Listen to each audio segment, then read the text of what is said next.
ভাবে ঠিক রাখার জন্য তারা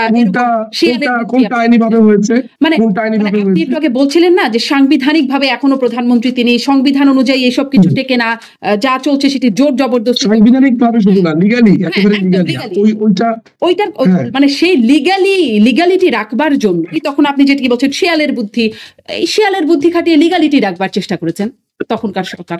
ওটা কোনো লিগ্যালিটি ছিল না, তো ওটা শুধুমাত্র অ্যাপিলেট ডিভিশনের ক্ষেত্রে করেছে, যে প্রজ্ঞাপনের কোনো রাইট ছিল না তাদের, ওই জায়গাতে তারা কোনো হাত দিতে পারবে না, তো এটা তো অবৈধভাবে হয়েছে। পরবর্তী সময়ে এটা যে একটা অবৈধ কাজ হয়েছে, এটা আবার সাংবিধানিক ভাবে আবার আদালতই বলেছে। তাহলে আপনি যে কথাটা বলেছেন তারা আইনগতভাবে করেছে, এটাও প্রমাণিত হয়েছে এটা আইনগতভাবে করেনি। আদালত এই কারণে আমি বলছি আইনগত হয়নি। খুবই দুঃখের বিষয় হচ্ছে তখন সেই রকম ভাবে কথা বলেন। এখনকার আদালতের দিকে তাকান, আগের শেখ হাসিনার আদালতের দিকে তাকান, তখন আগের আদালতকে অবৈধ বলা হয়েছে বা আগের আদালতে এখন আমি তাকালাম। এবার আপনি আমাকে বলেন যে আপনি পৃথিবীর ইতিহাসে দেখেছেন ঢাকা ইউনিভার্সিটিতে পরে এরকম হাফ প্যান্ট পরা দুটো ছেলে এসে বলছে যে প্রধান বিচারপতি চেঞ্জ করে দিতে হবে দুপুর 1টার মধ্যে? হয়েছে? শেখ হাসিনা করেছে এটা? আপনি আমাকে বলেন যে মাননীয় প্রধানমন্ত্রীর সময় হয়েছে? না, এরকমটা তো হয় না।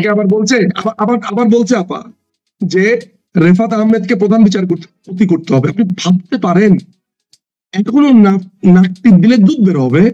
এই ছেলে বলছে, এরা বলছে যে কে প্রধান বিচারপতি হবে আর কে প্রধান বিচারপতি থাকবে না।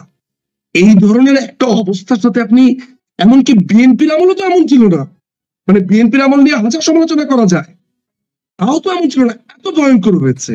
মানে আমি যদি যুক্তির খাতিরে ধরি, ফলে আপনি এইটার সাথে ওইটার কম্পেয়ার করতেই পারেন। আচ্ছা, করলাম না, মানে এই নাক টিপলে দুধ বের হবে এইরকম বাচ্চা ছেলেগুলোর আন্দোলনের মধ্যে এত ক্ষমতাশালী সাবেক প্রধানমন্ত্রী, তার হাতে পুলিশ আছে, সেনাবাহিনী আছে, তার হাতে প্রশাসন আছে, মানে ছাত্রলীগ, আওয়ামী লীগ, যুবলীগ, এতগুলো সংগঠন আছে, সবচেয়ে বড় দল হিসেবে দাবি করা দল, তারা পালিয়ে গেল। প্রধানমন্ত্রী বললেন আপনি চলে গেছে। নেতারা কিভাবে সীমান্ত দিয়ে পালাতে গিয়ে কেউ ধরা পড়ছেন, এবং কিছুটা ঘটনা আমরা আনুষ্ঠানিক অনানুষ্ঠানিক ভাবে জানতে পারছি যে কে কিভাবে পালানোর চেষ্টা করছেন, এখনো অনেকে পালানোর চেষ্টা করছেন, হচ্ছে তো নিঝুম মজুমদার। আপনাকে যদি এই মুহূর্তে বোমা হামলা করা হয় আপনি কি করবেন? আমি যদি আপনাকে আরেকটা প্রোগ্রামে গিয়ে বলি শারমিন আপা পালিয়ে গেল, ব্যাপারটা কি খুবই শোভন দেখা যাবে? আপনি নিজেকে বাঁচাবার জন্য সরে যাচ্ছেন, এটা পালানো না। আমরা শব্দ চয়নে আমার মনে হয় আমাদেরকে প্রচন্ড ভাবে সতর্ক হওয়া উচিত। আমাদের উপর একটা জঙ্গি হামলা হয়েছে, আমরা নিজেদের প্রাণকে সংরক্ষণ করবার জন্য আমরা সেফ প্লেস খুঁজছিলাম, আমরা পালাচ্ছিলাম না। পালানো হচ্ছে পালানোটা অন্য জিনিস, পালানোটা এটা বলে না। নাম্বার ওয়ান, পালানো কি জিনিস? পালানো হচ্ছে আপনি একটা দৌড় মারলেন, আপনি অপরাধ করেছেন, আমাদের তো কোনো অপরাধের কোনো প্রমাণ নেই, কোনো আদালতে প্রমাণিত হয়নি।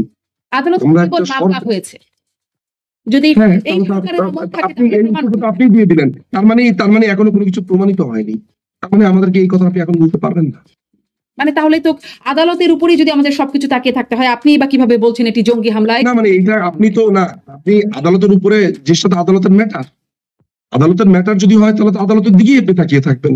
আপনি তো সেটা ঘরের মধ্যে, এটা আপনার রান্না বাড়ি না, এটা ডাল রান্না করা না, এটা ভাত রান্না করা না যে আপনার মনে হলো যে আপনি একটু লবণ কম দিলেন, বললেন আচ্ছা হয়েছে, তো সমস্যা কি? ওটা এমন না। যেই জিনিসগুলো, এগুলো একটা মানুষের ডিগনিটির প্রশ্ন। মানে আমি আর আপনি যে কথা বলছি এটা রেকর্ডেড, এই জিনিসগুলো সামনে আসবে। আমরা শব্দ চয়নটা এমন ভাবে করবো যে ভবিষ্যতে আমাদের উত্তর প্রজন্ম, আমাদের সামনের প্রজন্ম যেন ভুল মেসেজ না পায়। আমি যে বক্তব্যগুলো দিচ্ছি আইনি ভাবে আমি খুবই মাথা ঠান্ডা করে কথা বলছি, এই কারণে বলছি যাতে একটা তরুণ প্রজন্ম দেখে শিখতে পারে যে উনি আইনের মধ্য থেকে বলছেন। আমার আইনের কোনো ভুল আপনি বের করতে পারবেন বলে আমার অন্তত পক্ষে মনে হয়। আইনের ওই যে সেখানেই আবারও সেই ডি ফ্যাক্টো প্রসঙ্গটাতে চলে আসে যে আইনি ভাবে এখন যে আইনে ঠিক মনে হচ্ছে, যদি সরকারের কোনো পরিবর্তন হয় আইনটাও অন্যরকম ভাবে ইন্টারপ্রেটেড হবে, তারপরে সরকার আবার অন্যরকম ভাবে ইন্টারপ্রেট করবে। যখন যেটা থাকে তখন তো বৈধই লাগে আইনের চোখে, তারপরে বৈধ আর অবৈধ জিনিসটা খুব সরকার বদলের সাথে সাথে আমাদের দেশে অন্তত পাল্টায়। এটা একটু বলবেন যে আসলে কোনো উপায় ছিল কিনা, মানে বিএনপি তারাও একটা বড় রাজনৈতিক দল বা অন্যান্য দলগুলো যারা আছে তারা কোনোভাবে রাষ্ট্র ক্ষমতায় যাবার বা জনগণের যদি অন্য কাউকে রাষ্ট্র ক্ষমতায় বসাতে চায় সেরকম কোন উপায় কি খোলা ছিল? মানে জনগণ যদি রাষ্ট্র ক্ষমতায় অন্য কাউকে বসাতে চায়, ধরা যাক যে মানে এই জিনিসটাই হচ্ছে আপনার সাথে আমার মতের অমিলটা হচ্ছে। আপনি ধরে নিয়েছেন যে জনগণ অন্য কাউকে রাষ্ট্রপতি বসাতে চায়। না না, সেটা ধরে নেই নাই, যদি চায়, আমি বলছি যে যদি চায় বা যদি জনগণ চাইতো 14, 18, 24, 14তে তো কোনো অপশনই ছিল না, 18তে কি হলো সেটি নিয়ে অনেক আলোচনা আছে, দেশীয় আন্তর্জাতিক সবগুলো মাধ্যম থেকে সমালোচনা এসেছে, মানবাধিকার সংস্থাগুলো কথা বলেছে, দেশের জনগণের মধ্যে অনেক বিষয় আছে, এমনকি গণমাধ্যমে ওই বিষয়গুলো অনেকটাই এসেছে। 24এও একটা নির্বাচন হলো অংশগ্রহণবিহীন, মানে মানুষের হাতে অপশন কি ছিল, মানুষ চাইলে পারতো, কিভাবে পারতো ক্ষমতার পরিবর্তন?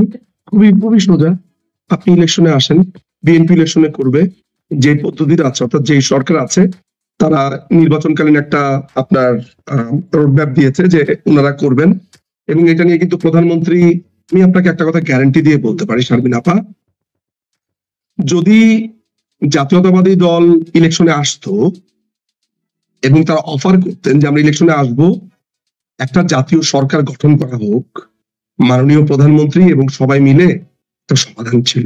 আমি আপনাকে খুবই দায়িত্ব নিয়ে কথাটা বলছি, খুবই দায়িত্ব নিয়ে গেলেন, আলোচনা করলেন তো 18 সালে। 18তে আপনি যদি জাম করতে চান তাহলে আমার এই কথা শেষ করতে পারবো না, আপনি একটু মনে রাখবেন যাতে আমি এসকেপ না করতে পারি, আমি 18তে আসবো। 2024 সালে এটার সমাধান ছিল যে আসতো, আসার পরে আপনারা দেখতেন ইলেকশনটা কেমন হয়, নির্বাচন কমিশন ছিল, এরপর আপনারা দেখতেন। 2018 সালের ইলেকশন হয়েছে, অনেকে বলছে রাতে ইলেকশন হয়েছে, আপনি দেখেছেন রাতে ইলেকশন হয়েছে? আপনাদের তো একজন সাংবাদিক বলেছেন নবনীতা চৌধুরী, আমার মনে আছে, তিনি কোথাও দেখেননি, আমিও দেখিনি। আমি সে সময় ঢাকাতে ছিলাম, অ্যাটলিস্ট আমার এলাকাতে আমি 8টা কেন্দ্রে গেছি, কখনো দেখিনি তো স্বতঃস্ফূর্তভাবে মানুষ ভোট দিয়েছে। জি, মানে হয়তো রাতে হয়ে গেছে বলেই দেখেননি। তাহলে তো আপনার এরকম ইলেকশন হলে যে কেউ বলতে পারে যেটা রাতে হয়ে গেছে, দুপুরে হয়ে গেছে, দাবি তো সবাই করতে পারে। যে কেউ, যেমন ট্রাম্পের ইলেকশনে গতবার 2020-এ দাবি করেছিল সুষ্ঠু হয়নি, সুষ্ঠু অসুষ্ঠু যে কেউ দাবি করতে পারে আপা, কিন্তু দাবি করলেই তো সেটা সত্যি হয়ে যায়। মানে সুতরাং সুযোগ ছিল, আপনি ইলেকশনে আসেন, আসার পরে আপনি জিতলে মানুষ আপনাকে ভোট দেবে, শেষ, সিম্পল। এই যে আপনি বলছেন উপায়ের কথা, এটি তো উপায়। এই যে 18 কথা মনে করতে বলছিলেন, 18তে যা দেখলাম, 18তে যা হয়েছে, বিএনপি তো এসেছিল তখন, মানে সেই নির্বাচনে কি হলো, 7টি মাত্র আসন হলো, এটা কি মানুষের কাছে বিশ্বাসযোগ্য হয়? কেন? এর আগে তো আওয়ামী লীগ মাত্র 30টা আসন পেয়েছে, এটা বিশ্বাসযোগ্য ছিল? 41% ভোট পাওয়ার পরে আওয়ামী লীগ 30টা আসন পায়, এটা বিশ্বাসযোগ্য ছিল? 30টা আসন। 2001 সালে আওয়ামী লীগ 41% ভোট পেয়েছে, বিএনপি ভোট পেয়েছে 42। আমি আমার ডাটাতে এদিক সেদিক ভুল হতে পারে, কিন্তু সব মানে খুবই কাছাকাছি, ইজ এ ফ্র্যাকশন। আপনার কি মনে হয় যে 1,23,00,000 ভোটার ছিল, এটা আপনার কাছে সত্যি মনে হয় যে এটা সত্যি হয়েছে, ঠিক ইলেকশন হয়েছে? না, আমাদের দেশের সবগুলো নির্বাচন নিয়ে অভিযোগ আছে, স্থূল কারচুপি, সূক্ষ্ম কারচুপি, কারচুপিবিহীন কোনো নির্বাচন আমাদের দেশে হয় নাই, অতএব কোনো সেই কারচুপির শিকার হয়েছে আওয়ামী লীগ, কখনো বিএনপি। কিন্তু 18তে যেটা হলো, মাত্র 7টা আসন পেল বিএনপি, এটি কি করে, মানে এটি আসলে কি করে হয়? এবং তখন যেটি নির্বাচন, মাত্র 30টা আসন পেল বিএনপি, এটা কি করে হয়? মাত্র 30টা আসন পেয়েছে আওয়ামী লীগ, 30টা আসন, হ্যাঁ আওয়ামী লীগ, এটা কি করে হয়? হ্যাঁ, সেটি বলতেই পারেন কি করে হয়, সেখানে কারচুপির বিষয় ছিল, আপনিও বলতেই পারেন, মানে সেটি হতেই পারে, কারচুপি ছিল। এই কারচুপি যেটি আসলে মাত্র 7টা আসন পেয়েছে বিএনপির মতো একটা দল, এবং সে তখন আসলে অনেক কিছুই আপনি বলছেন প্রমাণ, অনেক কিছুই অনেকে বলতে পারে প্রমাণ কোথায়, কিছু বিষয় তো অন্তত, সবকিছু যদি নাও আসে, কিছু বিষয় তো প্রমাণ হলোই। নির্বাচন কমিশনের ওয়েবসাইটে যেই প্রকাশিত ফলাফল, সেখানে কয়েকটি ক্ষেত্রে তো একদম চাক্ষুষ দেখা যাচ্ছে, 197টি কেন্দ্রে শতভাগ ভোট পড়েছে, হাজারো কেন্দ্রে 95 থেকে 99% ভোট পড়েছে, বহু কেন্দ্রে বিএনপির প্রার্থী একটাও ভোট পায় নাই, এরকম ঘটনা একদম নির্বাচন কমিশন বলছে, এবং নির্বাচন কমিশনার তখন বলেছেন যে এটি অস্বাভাবিক ঘটনা, কোনো ব্যবস্থা তো কেউ নেয় নাই। বাংলাদেশের বিভিন্ন ইলেকশনে আপনি যে কথাটা বলছেন এটা আমিও শুনেছি। বাংলাদেশের ইলেকশনে এটা আমাকে স্বীকার করতে হবে যে আসন কেন্দ্রিক যদি চিন্তা করেন, বাংলাদেশ এরকম লাখ লাখ কেন্দ্রের ক্ষেত্রে চিন্তা করেন, অনেক কেন্দ্রে অনেক গোলযোগ হয়েছে, অনেক কেন্দ্রে এরকম অবিশ্বাসযোগ্য ঘটনা ঘটেছে। আমি একদম আপনার সাথে পুরোপুরি একমত, কিন্তু আপনি বিচ্ছিন্ন কিছু কেন্দ্রের ঘটনা দিয়ে পুরো ইলেকশন কি বিবেচনা করবেন, এটা আমার কাছে মনে হয় একটু ডিসপ্রপোর্শনেট, আমার কাছে মনে হচ্ছে। কনসিডারিং আই এম কনফেসিং দিস হয়েছে, শুনেছি, যদিও আমি দেখিনি, আমি যেভাবে প্রমাণটা চাই, বাট আমি অনেক সময় তর্কের ক্ষেত্রে দেখতে পেতেন। না না, আমি কিন্তু আপনার এই তথ্য আমি জানি, হয়েছে, আলাপ হয়েছে, সেই সব জায়গাগুলোতে তদন্ত কমিটি হয়েছে, কেন হয়েছে সেসব নিয়ে আলাপ হয়েছে। আমি স্বীকার করি এগুলো সেটব্যাকস। একটা সরকারের সবকিছু ভালো থাকবে, নির্বাচন কমিশনের সবকিছু ভালো থাকবে তা তো না। কিন্তু এই কয়েকটা ঘটনা দিয়ে আপনি পুরো একটা দেশের নির্বাচন কিন্তু প্রশ্নবিদ্ধ করতে পারেন না আসলে, মানে ডিসপ্রপোর্শনেট প্রশ্নবিদ্ধ করতে পারেন। আমরা প্রশ্ন করব, বিদ্ধ করব, প্রশ্নের পর প্রশ্ন করব, সমালোচনা করব, একদম ভ্যালিড। কিন্তু আমার দ্বিমত আছে, আমি অন্তত পক্ষে এটা নিতে রাজি না যে এইটার ফলে পুরা ইলেকশন খারিজ হয়ে গেছে। I don't agree with that. তো তাহলে মানে কেন আপনারা আসলে কি মনে করেন কেন বিএনপি নির্বাচনে যেত না, মানে যাচ্ছিল না? বিএনপির যদি স্বাভাবিকভাবে একটা স্বাভাবিক প্রক্রিয়ায় মনে করতে পারে বা আস্থা রাখার মতো অবস্থা থাকে, তাহলে বিএনপি বা অন্যান্য এতগুলো রাজনৈতিক দল কেন গেল না নির্বাচন? বিএনপি কেন গেল না এইটা আসলে একদম অ্যাকুরেট অ্যান্সার করতে পারবে বিএনপি। সত্যি কথা আমি যা বলতে পারবো সেটা হচ্ছে আমার অনুমান। নির্বাচনকে তারা মানে না, যেভাবে কারচুপি হয়েছে তাদের অভিজ্ঞতাগুলো তারা বলতে থাকে। হ্যাঁ, মানে ওনারা তো এটা মনে করবেন, ওনারা মনে করেন যে যেহেতু দলীয় সরকারের অধীনে ইলেকশন হয়েছে, এখানে এক ধরনের কনফ্লিক্ট অফ ইন্টারেস্ট থাকবে, এখানে সরকার তার পক্ষেই ফলাফল আনার চেষ্টা করবে, এই ধরনের একটা ভাবনা তো থাকবেই। কিন্তু দেখেন আপা, ব্রিটেনে, মানে আমি মূলত যে দেশে থাকি ইংল্যান্ডে, আমেরিকাতে, আমি জানি আপনি কোথায় আছেন, কানাডা বা আমেরিকাতে, তো এইসব জায়গাগুলোতে কিন্তু ওই দলীয় সরকার থাকা অবস্থাতে ইলেকশন হয়। কোথাও না কোথাও একটা ন্যাশনাল কনসেনসাস আসতে হবে। আমরা আজীবন, আপনি খেয়াল করে দেখেন, একটা অনির্বাচিত সরকার থাকলে কি হয় আমরা কিন্তু এর আগেও দেখেছি। সবচেয়ে বড় ব্যাপার হচ্ছে যে তত্ত্বাবধায়ক সরকার যে বাতিল হয়েছে, তার সবচেয়ে বড় আর্গুমেন্ট কি ছিল কোর্টে আপনি জানেন? বড় আর্গুমেন্ট ছিল এই সরকারটা অগণতান্ত্রিক, এটা আমাদের সংবিধানের সাথে সাংঘর্ষিক, এটা যদি একদিনের জন্য হয় সেটাও অগণতান্ত্রিক। মানে আপনি যখন ত্রয়োদশ সংশোধনীটা একটু পড়ে দেখবেন এটাই হচ্ছে সবচাইতে বিগেস্ট আর্গুমেন্ট।